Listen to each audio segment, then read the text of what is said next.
You're about to watch Anna Kasparian do what she does best, fight for progressive values. She's doing it at Politicon 2018, but she does it here every day at the home of progressives, TYT.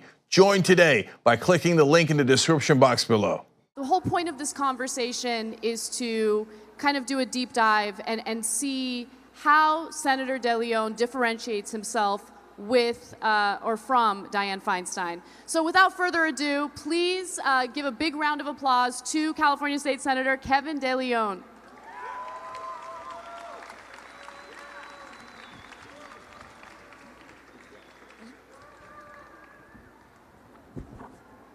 All right.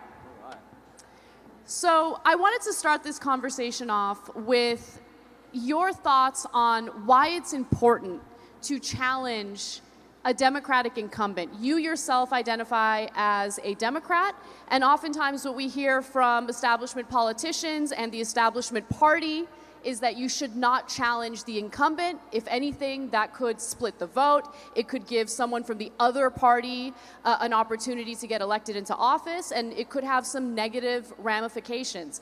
I don't agree with that ideology. I believe in democracy. I believe in challenging conventional wisdom and the status quo. But I wanted to get your thoughts. Why are you inspired to run against Senator Dianne Feinstein? Well, first and foremost, thank you very much for the opportunity to share a few words with all of you. Let me say this, that these are very dangerous, consequential times in our nation's history. I believe that we're engaged in a battle for the soul of our country against a president without one.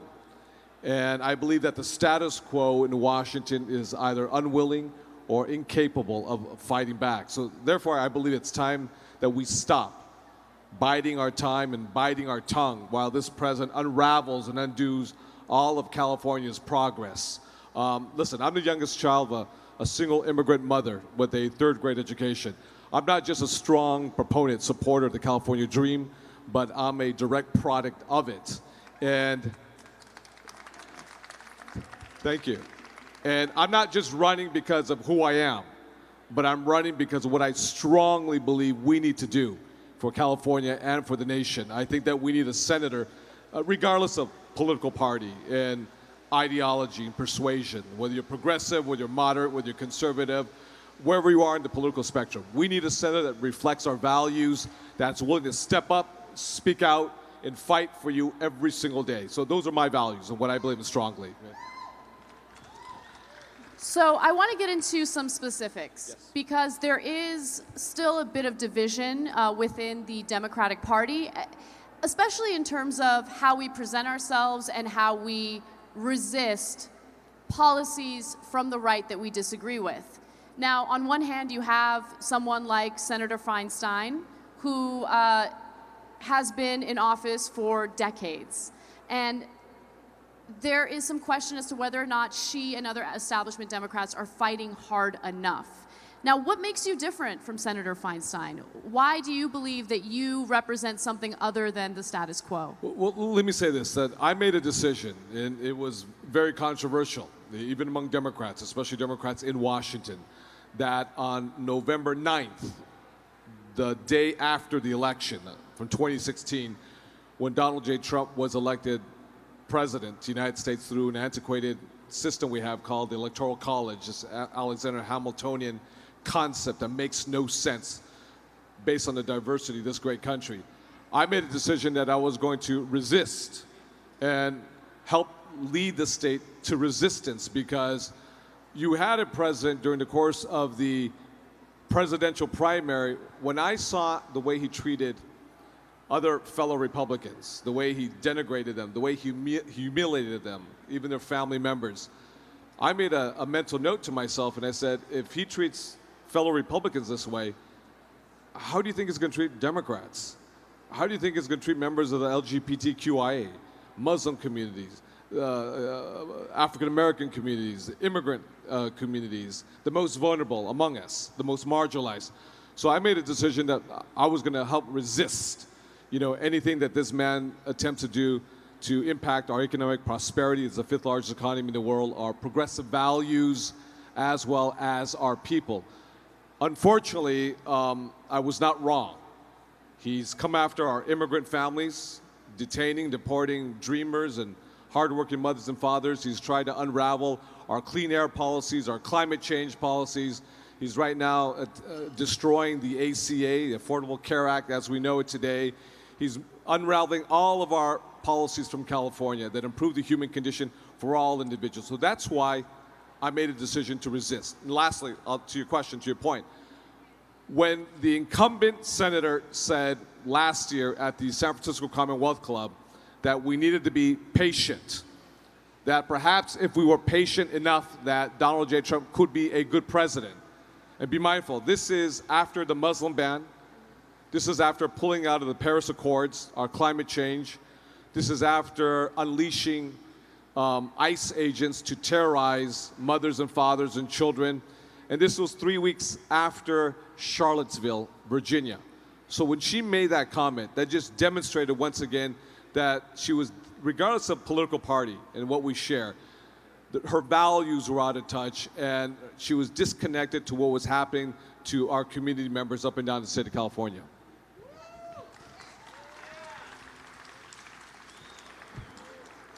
So I know that as a millennial, as someone who identifies as a progressive, I want someone who is willing to fight aggressively, not just for equality among races, equality among genders, equality among sexual orientation, but more importantly, equality, period, economic opportunity.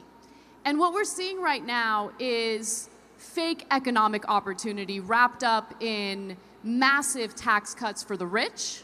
We're seeing record corporate stock buybacks from these corporations that were supposed to increase wages and add more jobs.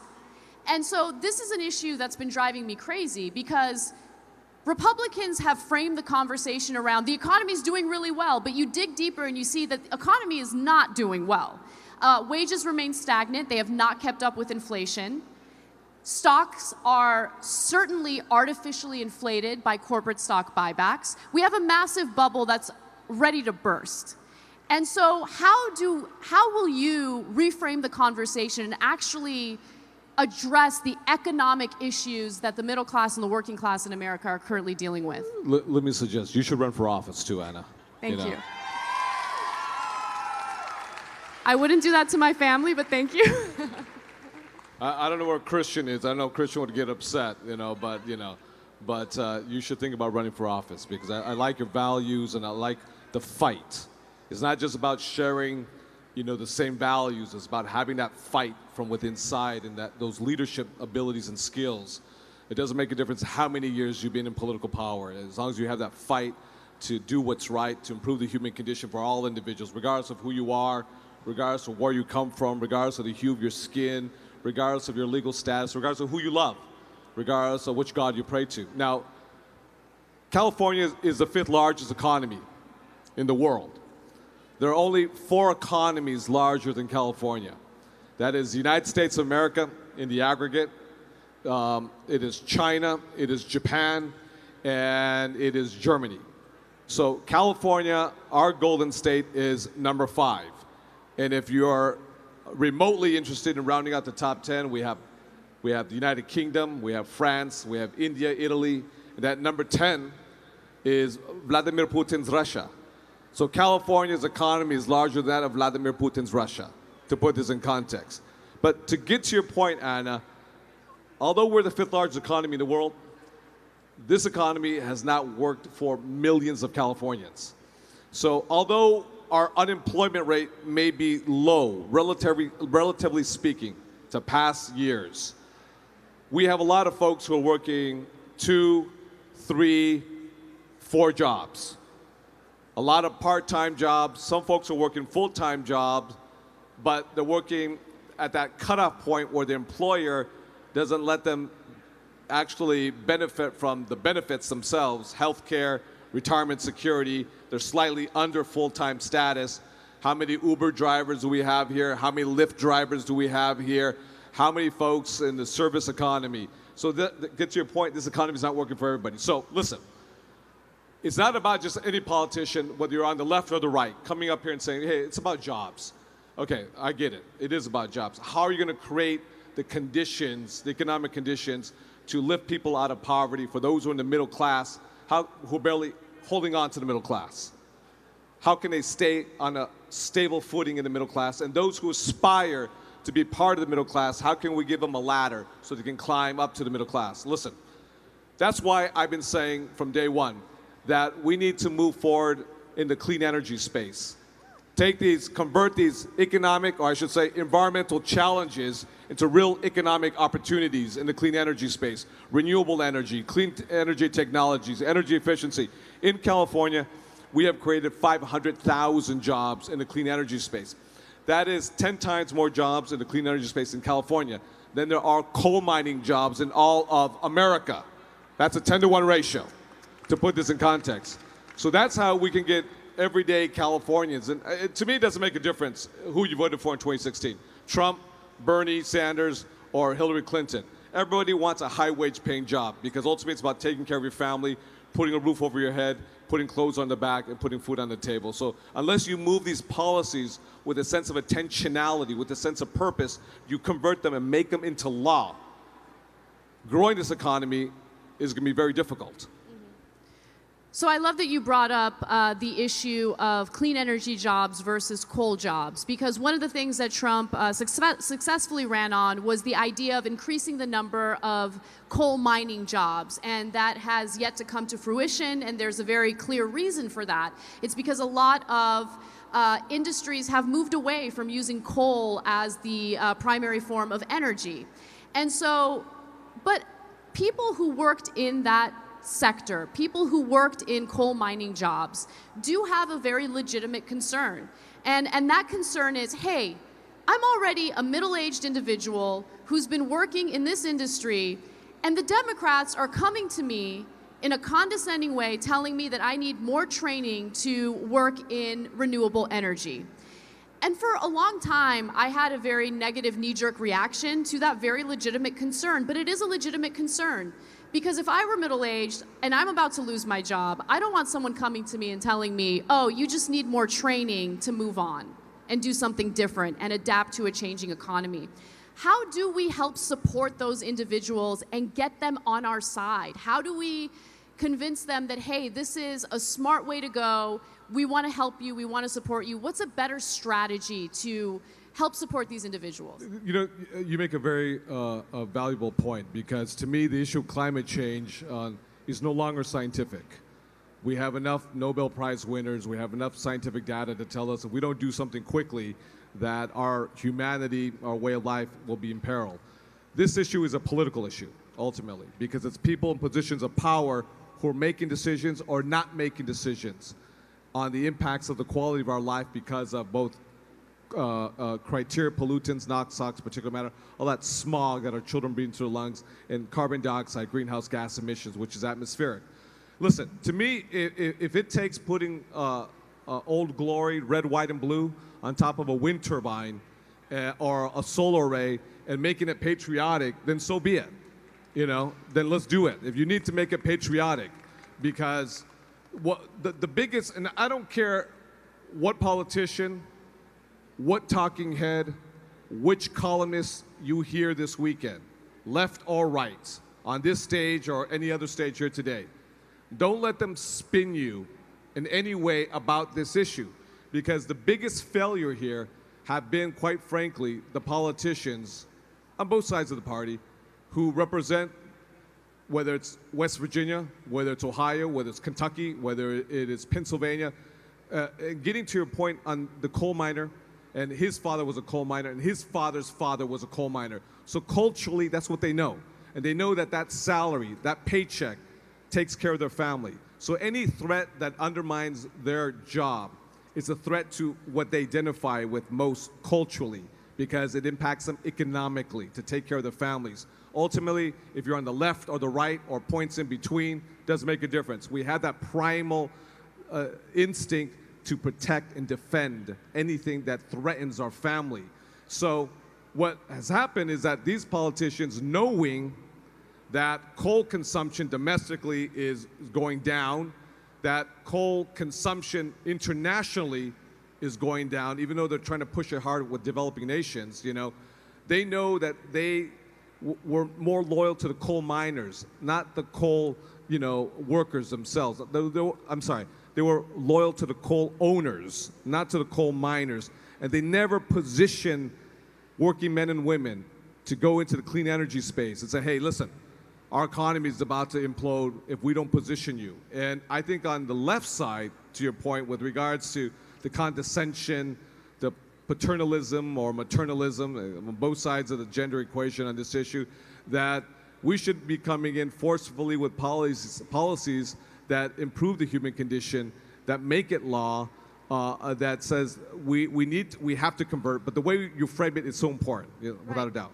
So what do you think about subsidizing the training and the education for these coal miners so Without they're question. actually getting paid as they're getting retrained in the renewable energy sector? And how do you sell something like that in our Congress should you become a senator on a federal level? Without a doubt. Let me say, Washington always seems to find the money for its priorities.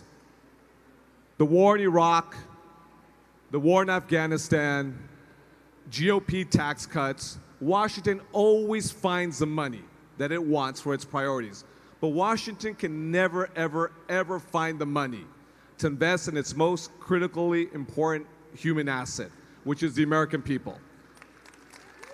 So the issue with regards to subsidy, underwriting, if you will, training to the conversion of a new industry, a growth industry, that's not difficult. That's not expensive, because Washington always finds money for GOP tax cuts. They always find money to continuously fund a $6 trillion war. You know, we've been in Iraq 15 years. We've been in Afghanistan 17 years. We're still there, and we're still paying the cost.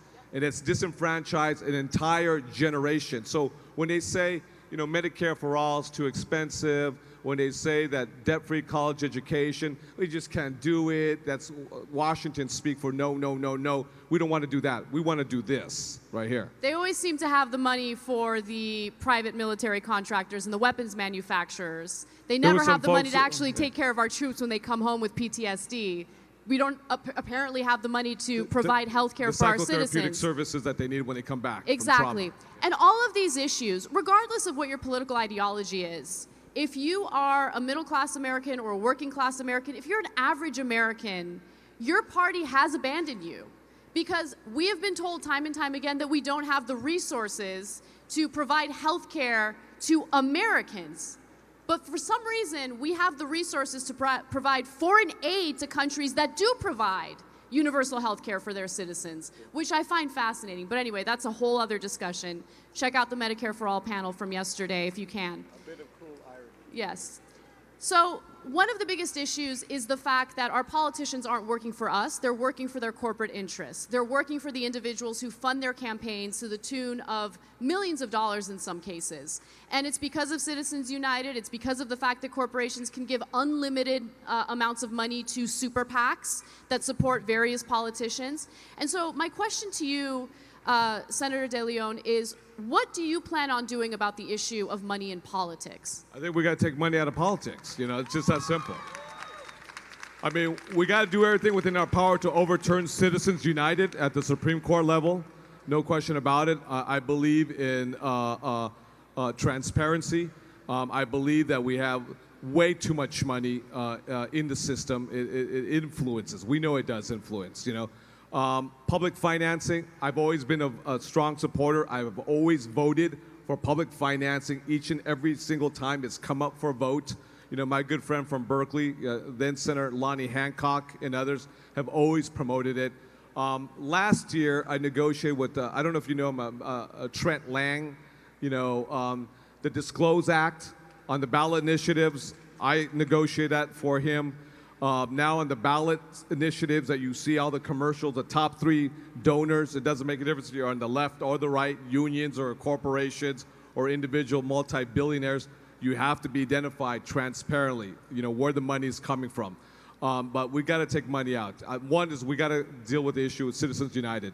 Two, we got to introduce public financing. With the current mathematics of the challenge we have in the Congress and the U.S. Senate, we still got to keep pushing it. We got to keep elevating it, because I think Democrats, left and right, can come together on the corrupting influence of all the grotesque amounts of money that are involved in politics right now. I know, because I'm being outspent 10-1, on this. But guess what? We made it into the top 2, and right now there's only 6 points separating me and Senator Feinstein right now before November 6th.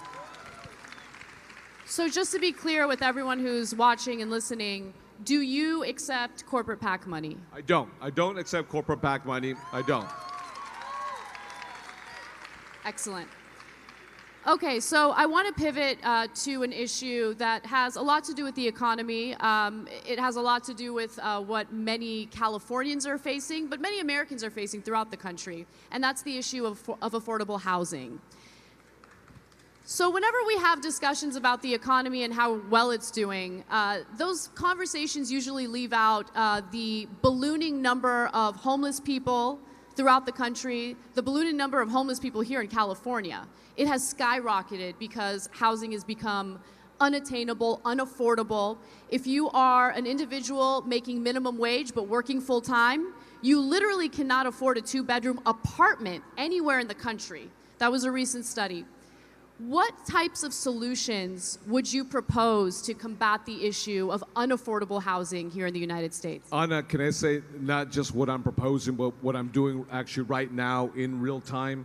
And you're right. This is a human crisis.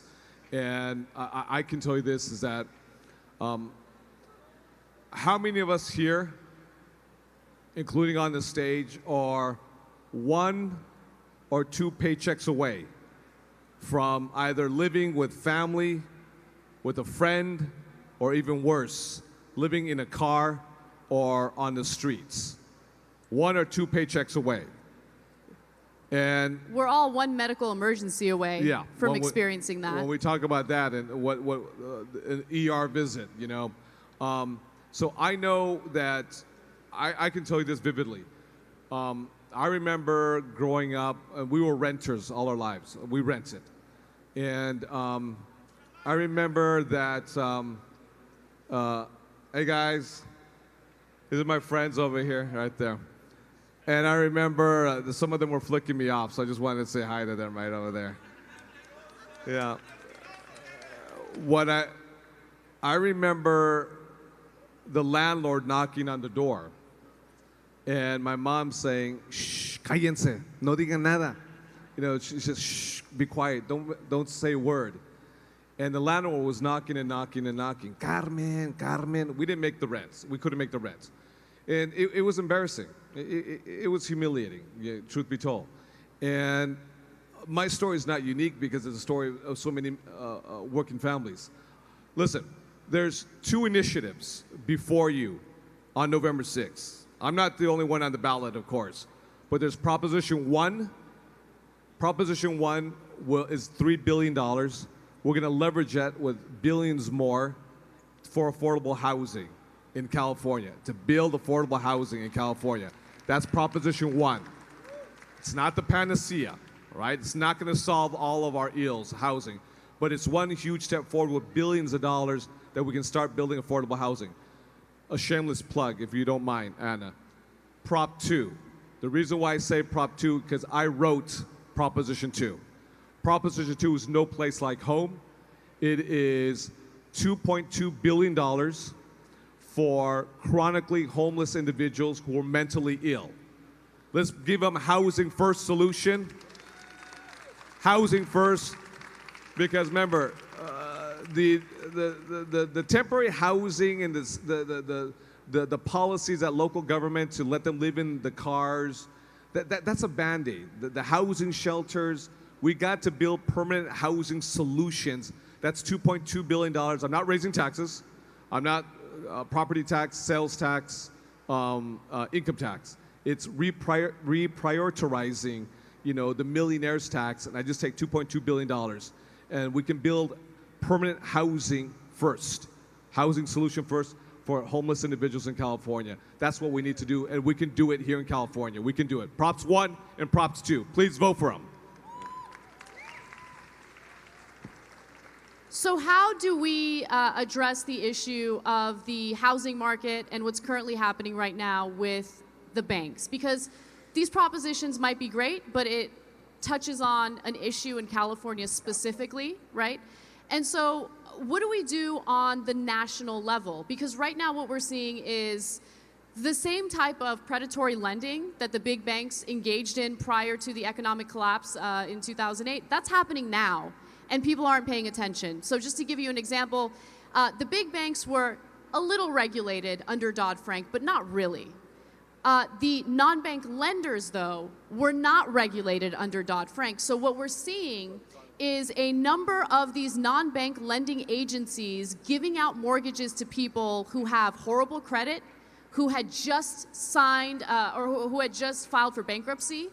Believe it or not, and this was a great investigative piece that was written in Bloomberg that blew my mind, because we're noticing that there's a lack of inventory in housing. How are people snatching up all these homes that are insanely unaffordable? And it's because people are getting loans when they shouldn't be getting loans. And again, we're seeing more of the predatory lending. A lot of these lenders go out of their way to include terms that people don't understand. There's stuff in the fine print that people don't understand. They specifically go after Latinos, and there might be a language barrier where they wouldn't understand the terms of these loans and what would happen to their interest rates once the Fed increases interest rates. There's all sorts of predatory stuff going on right now. And I see both Democrats and Republicans sitting back and allowing it to happen. So how do you differentiate yourself from establishment Democrats who sit back and allow this to continue? What would you do? How would you be a fighter? Well, let me tell you this. I would never vote to undo and unravel the Glass-Steagall Act, number one. That's what Dianne Feinstein did.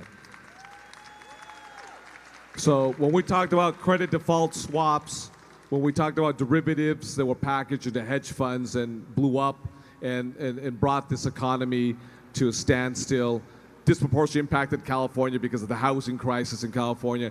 You had men and women, but especially men, who committed suicide, unemployed, lost a house, foreclosure, all the issues that take place under a household, the stress, the pressure, divorce, lose your children, lose your identity, who you are. All of this happened. You know, Glass-Steagall just unraveled. If you had super banks, you had super banks and that were on steroids.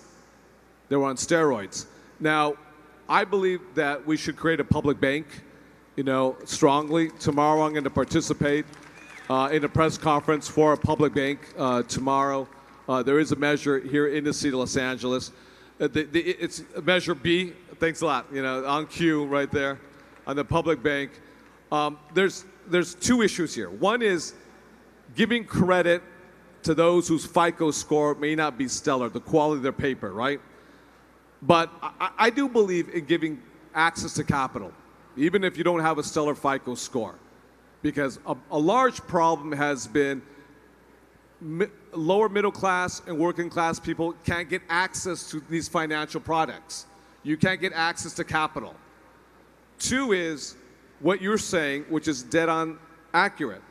When they do get access to the capital, they don't know what the terms of the agreements are. So all of a sudden it explodes on them, and what was a manageable monthly payment explodes on them all of a sudden, and they lose everything. They lose the house, they lose all the capital they invested in it, they lose their who they are, their definition of who they are. It's a horrible thing to experience. So we need access to capital, and we need to help folks with reasonable terms that are manageable, because we have a financial institution whose business model is predicated, if you will, on profits, which profits on the backs of so many folks, whether they make their payment or not, whether they lose their home or not, you know, it doesn't make a difference, because their fiduciary responsibility, first and foremost, are to the shareholders, whoever invests in those financial institutions themselves. One other question I have about the housing market, and then I'll move on. I know this is a little self-indulgent, but foreign investors. So there are literally companies right now that... Buying cash. Yes. Yeah. So you'll have wealthy foreign investors from places like China, from Russia, people who want to do some money laundering, and they'll do so in the form of property investment here in the United States. They have no interest in living in the United States, so they'll hire companies to make it seem like someone's living in that house, because there are some laws that prevent you from buying and flipping and all that. So what do we do to stop foreigners from laundering money into U.S. real estate? Because that's also artificially inflating the prices and making it incredibly unaffordable for U.S. citizens to buy homes. One of the biggest tragedies was, and I want to be very clear, I'm not against foreign investment, foreign capital coming into the country. Be very clear about that. But one of the biggest tragedies was that when we hit the worst economic recession since the Great Depression, since 1929, we had a lot of foreclosures. So we had a lot of empty houses. So we had a lot of foreign cash come in, you know, from the Pacific Rim, from China specifically. A lot of folks who wanted their money to be in safer investments. And there's a lot of cash, obviously, in China. They want to take the cash out. Since then, you already know the Chinese government has clamped down on the amount of cash that can leave the country. So they were looking for safer investments, and all of a sudden, all these foreclosed homes, empty homes, were being bought pennies on the dollar in comparison to what the original price was. And these are incredible. If you have the cash, you can gobble up all of these properties, and they're sitting empty as well, too. You know, it's not like someone's living in them or they're renting them, you know, that they're sitting empty as an investment tool because of all the cash they're taking out right now. Ultimately, we still have to deal with the issue of a public bank to give capital out, to move capital to those who otherwise do not meet the traditional criteria of the traditional, you know, lending services. Two, the United States government has to get in the business of dealing with low financial products to working families. You know, we have to invest much more. Three is we're going to have to start curtailing these financial investments, these instruments that do exist, because ultimately what they do is not against being foreign investments or against anyone from another country. But they undermine the economy of California ultimately because it impacts middle-class Americans, working-class Americans who otherwise won't be able to access what's on the stock. That the inventory, if you will. You have inventory, but it's empty. You can't access it. But we also have to build more inventory as well, too, because we have a shortage of inventory, too, as well. I'm not an expert on this one issue, too, but I'm trying my best with you, Anna. Right No. I appreciate it. And again, I know the housing issue is something that I care about probably more than most people, but I appreciate you taking the time to answer my questions. The next thing that I do want to discuss, though, is, you know, what we are going to do with our investment in education and the future of the country, because we are certainly falling behind. Test scores, standardized testing scores indicate that we're falling behind when it comes to reading preparedness, math, and our students aren't ready for college. That's problem number one. Problem number two is college affordability, which we'll get into in just a second. But first, let's talk about what's happening with our public schools. Because what I'm seeing is Republicans on a federal level trying to defund public education. I'm certainly seeing it on the state level as well, because our state lawmakers have a lot more to do with public education than they do on a federal level. But they'll defund it, and then they'll turn around and say, look at these failing public schools. We need to privatize. We need to privatize. But we all know the second they privatize grade school, no one's going to be able to afford it. I mean, we have $1.4 trillion in student loan debt right now. And that, again, is an issue that we'll get into in just a second. But what do we do about public education? What do we do to fight to maintain the funding for these schools? How do we stop the privatization of public education? Listen, you cannot privatize, you cannot monetize public education, you know, for a business model that profits certain shareholders. That the last bastion of public tax dollars are in public schools. Used to be in healthcare at one time. You know, healthcare has largely become privatized, other than Medicaid and Medi-Cal. But with regards to public schools, K through 12, community colleges, as well as public universities, we have very powerful forces that would like to monetize this for their own profits. I believe in public education. I'm a product of public education. I had some very good teachers who believed in me. I would not be on this stage if it wasn't for the teachers. Trust me, I was not valedictorian. I wasn't summa cum laude. I wasn't an honor student. I wasn't a stellar student. You know, it took me a little longer to learn certain things. It still does to a certain degree, you know. But I have a voracious appetite, and I do learn when I get exposed to things. So I had teachers who believed in me. If it wasn't for public education, I would not be on this stage here today, period. So I thank God for my public school teachers. We need to invest in our public schools because for me, our greatest national security are young boys and girls who will eventually go on to college if they get that opportunity, most likely to community college and then transfer or learn a skill set in the climate space, in the clean energy, renewable energy, wind, solar, energy efficiency. We need to invest in public schools. We need to pay our teachers what they're worth. We do not value teachers in the United States of America. We do not value teachers. Let's be honest about it. We do not value them. We need to have the best and brightest, and we need to pay them what they're worth, you know? And we need to really concentrate in communities at the lowest economic strata, communities of color, because we have to smash, we have to destroy that prison to pipeline that exists in communities right now in California, throughout the country. What we need to do is we need to make sure, Anna, that we don't have this prison to pipeline to Folsom, to Chino, to Vacaville, to San Quentin, to Pelican Bay. We need to send them to either USC, Cal State LA, or to UCLA. That's what we need to do. We need to fund our schools. We need to fund our schools. We need to pay our teachers what they deserve. And this is what also it's about values. It's about priorities. It's not about let's have another symposium at Stanford or UCLA or at Columbia or MIT, University of Chicago on pedagogy and, you know, on funding formulas. It's about what our values are, what our priorities are. And once you're in a position of power, you use your values, drives you to make those decision making, to invest in America. So let's talk about student loan debt. Okay. Let me just repeat, $1.4 trillion in student loan debt. That's what we are dealing with in the United States. It is a new industry, and it is crippling our economy. So if you're one of the fortunate individuals who doesn't have to deal with student loan debt, just know that it does hold our economy behind. It holds our economy back.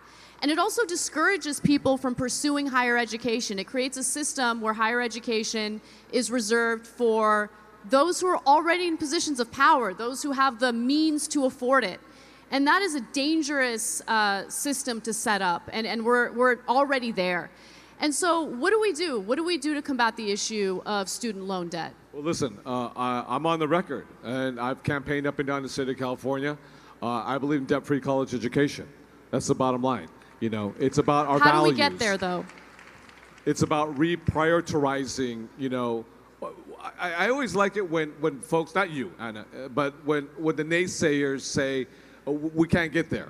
That's Washington code, Washington speak, which is an attitude of defeat, which is throwing up your hands up in the air and saying, we just can't do it.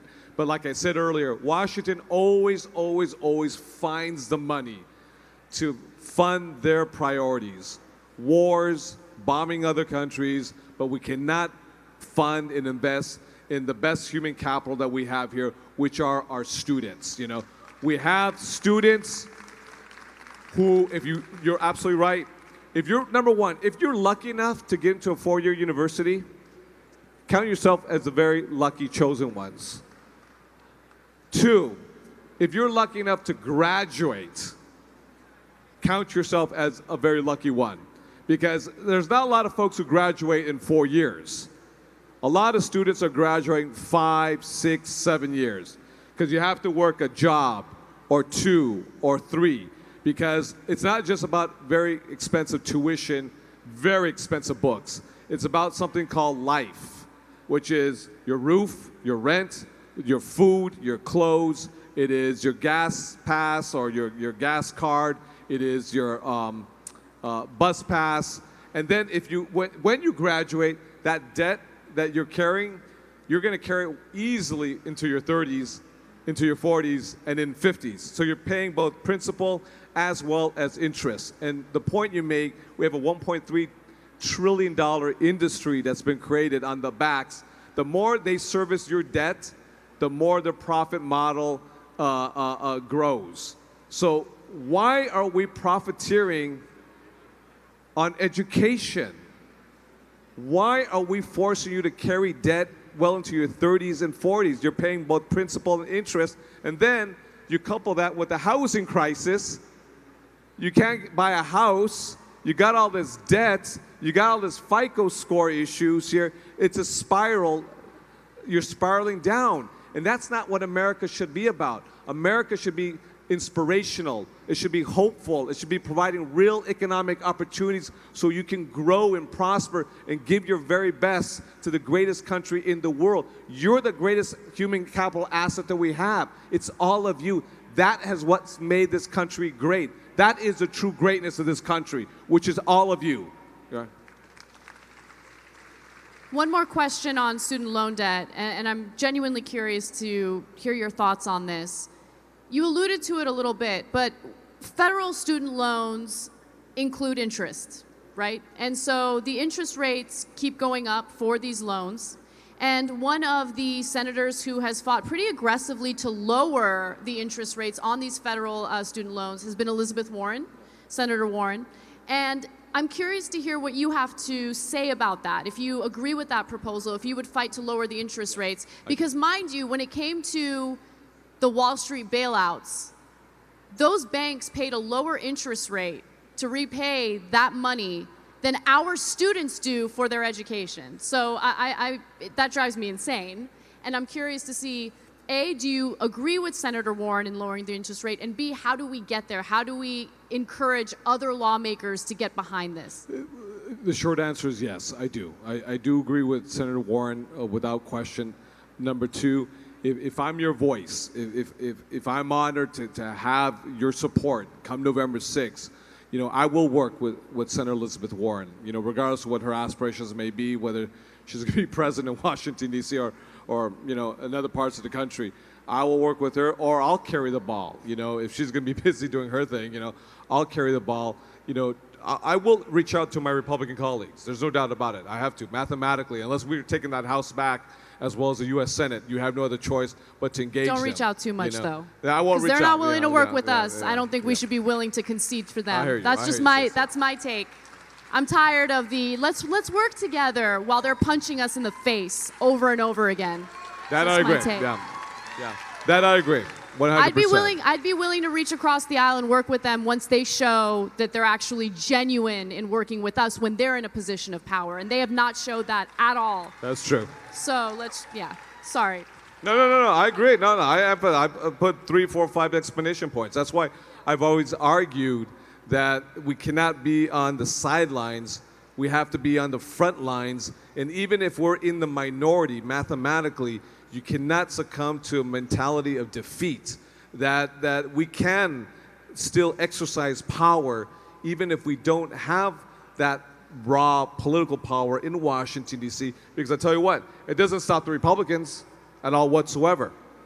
It doesn't stop them at all whatsoever from, you know, moving forward. You know, we had a Democratic president in the White House, and we didn't get Merrick Garland. And that demonstrates to you that they will exercise power and that we're afraid to exercise power, even if we're in the minority. So I don't believe in negotiating against your own interests, even if you're in the minority, in a position where you cannot dictate the rules of the game and the engagement rules. But that being said, right now, like I said earlier, right now we're engaged in a battle for the soul of this country against a president without one right now. All right. I'm not sure how much more time we have. I don't want to go over in any way. Oh, okay, 10 more minutes. Okay, great. So that gives us a little more time to discuss foreign policy, which is something that Dianne Feinstein seems to be more of a Republican on than a Democrat. She has, I feel like there hasn't been a war that she hasn't loved. So I want to see how you differ from Senator Feinstein. Are you guys similar in your foreign policy ideas? Right now, we are engaged in multiple wars. We're still in Iraq. We're still in Afghanistan. We are dealing with a potential threat from North Korea, which at the moment, to Trump's credit, seems to have kind of subsided a little bit. But more importantly, we're fighting a proxy war in Yemen, where we are with the Saudi-led coalition. We're helping them with intel, we're helping them with weapons, and about 60,000 civilians have been killed in that war in Yemen. There's a famine there. I don't hear Senator Feinstein speaking out against that. I don't hear her speaking out against the unlimited money we seem to give these private military contractors. How do you differ from Senator Feinstein on this issue? Let me say this. My foreign policy is not driven by the defense and industrial complex. I'm not looking to bomb other countries. You know, that we shouldn't be driven that way.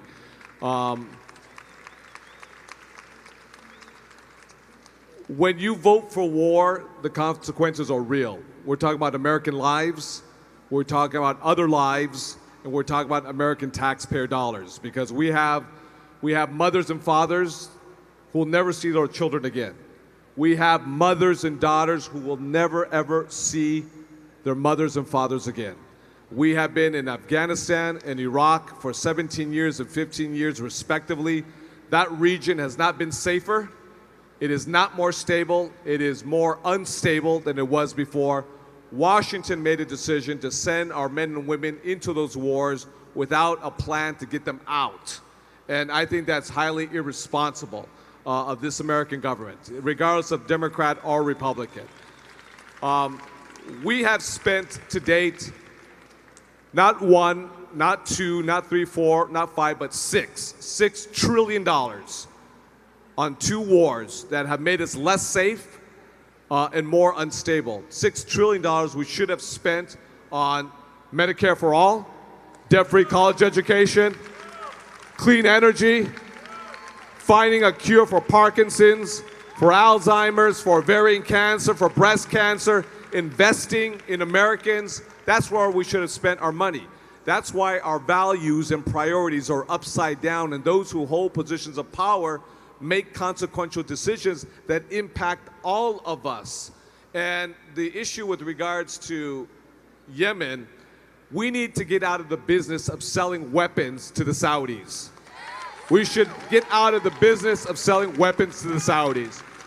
We got a proxy war going on between the Saudis and the Iranians right now, and you have young children who are dying in Yemen, Yemeni children who are dying, who are being bombed with American weapons, the famine, what is taking place, the issue of climate change in Syria and other parts of the Middle East, as well as other parts of the world. We have large mass migration movements.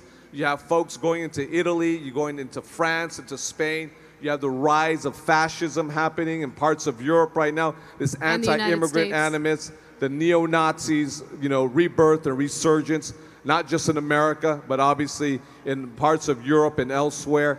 And so what I'm looking right now is I'm looking to invest in the national security of the United States of America, which is each and every one of you. It is the American people, our residents, our immigrant families. And guess what? On the issue of foreign affairs with regards to Latin America, there's a reason why we have large migration patterns within our own Western Hemisphere, because we invaded Central American countries, or we had proxy wars in Central America.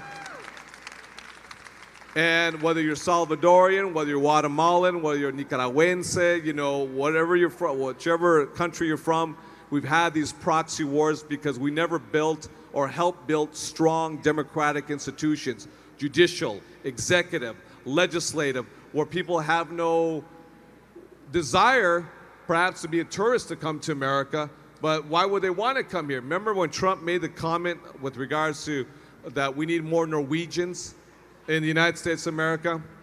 How many folks know any Norwegians? Okay, a handful. How many folks know Mexicans? How many folks know Central Americans? How many folks know Chinese? There you go. You see, there is a reason why. Because Norway's quality of life is as high as it gets. Healthcare, education, the environment. There's no desire to migrate from a Scandinavian country like Sweden or Norway or Finland to come to the United States of America. And it's not a critique of our own nation, but they got it pretty good over there. There's no Norwegians coming here. But because of our involvement in our failed foreign policy, the impacts have a negative consequence in the United States, and we as elected officials have to step up and resolve this issue by bringing folks together, not dividing groups and not pitting one group against another and saying you're unemployed, you lost your house, you lost your job, you lost everything because of those individuals and the way they look and the way they speak. That just tears at the fabric of who we are as a great country. Yeah. I mean, I feel like some of these Scandinavian countries need to watch out, because if things continue the way that they have been in the United States, they're going to be dealing with an influx of American refugees. Yeah. And when I say that, you know, I'm specifically talking about a number of policies that have failed in the United States. This is not just about Trump. This has been about decades of failed policy when it comes to our health care, failed policy when it comes to our education, failed policy when it comes to reinvesting hard-earned taxpayer money into the American people. I want to see that happen. I want to see Americans live better lives regardless of their, their nationality, regardless of their political ideology. We're not seeing that right now. We're not seeing our hard-earned money going back to us to improve our lives, to create opportunities. And as a progressive, I just want to be clear about one thing that gets misconstrued on the right time and time again. The issue of equality of outcomes.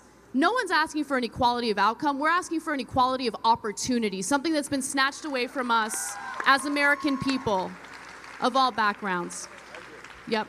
You know, you hit it right on the dot. Listen, I've been campaigning up and down the state of California. I've been campaigning with everybody. Like I said, I don't care if you voted for Trump, Bernie, or Hillary Clinton, because at the end of the day, you want a good quality of life. You want to be able to put a roof over your child's head. You want access to a high-wage paying job. Healthcare is healthcare. Healthcare is healthcare. We're the only country in the world that politicizes healthcare. Medicare for all, single payer, public option. It's become politicized left, right. It's ridiculous. You want to make sure that you have healthcare coverage, period. That you won't be bankrupted, period. That if you lose your job, guess what? You're not fearful that, oh my God, you know, I can't have that surgery because the tumor's metastasizing. I got to stay where I'm at because if not, I lose my healthcare coverage. You know, it impacts the left and the right, everybody across the board. Salud, bless you. You know, so when we move policies, it is to improve the human condition for everybody. It's not like just progressives who live in LA and San Francisco.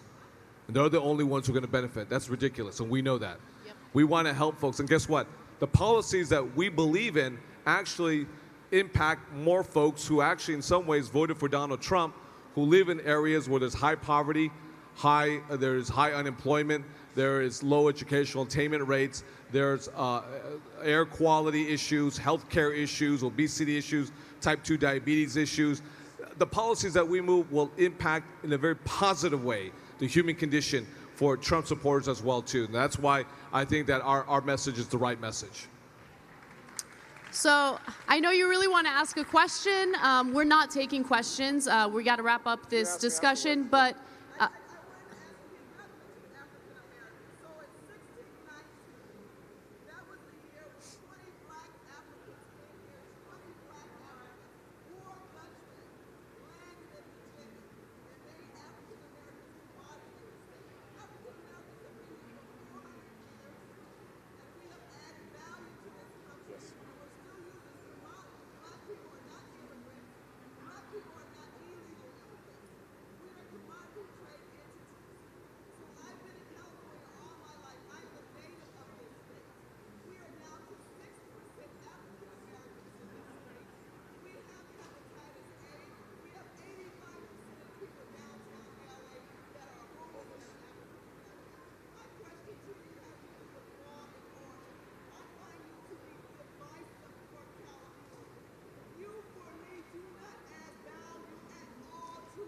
You need to be specific. Why is he divisive to California?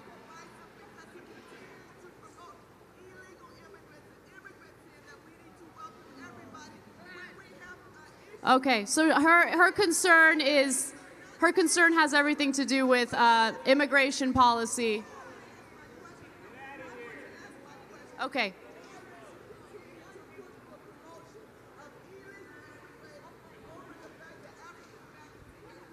I think one thing that needs to be taken into consideration is that the undocumented immigrants that you're complaining about at this very moment are the people who are paying state taxes in California, but still do not have any of the benefits that people in California get. One other thing, they're paying billions of dollars a year into our Social Security system, and they never get to see a dollar of that money.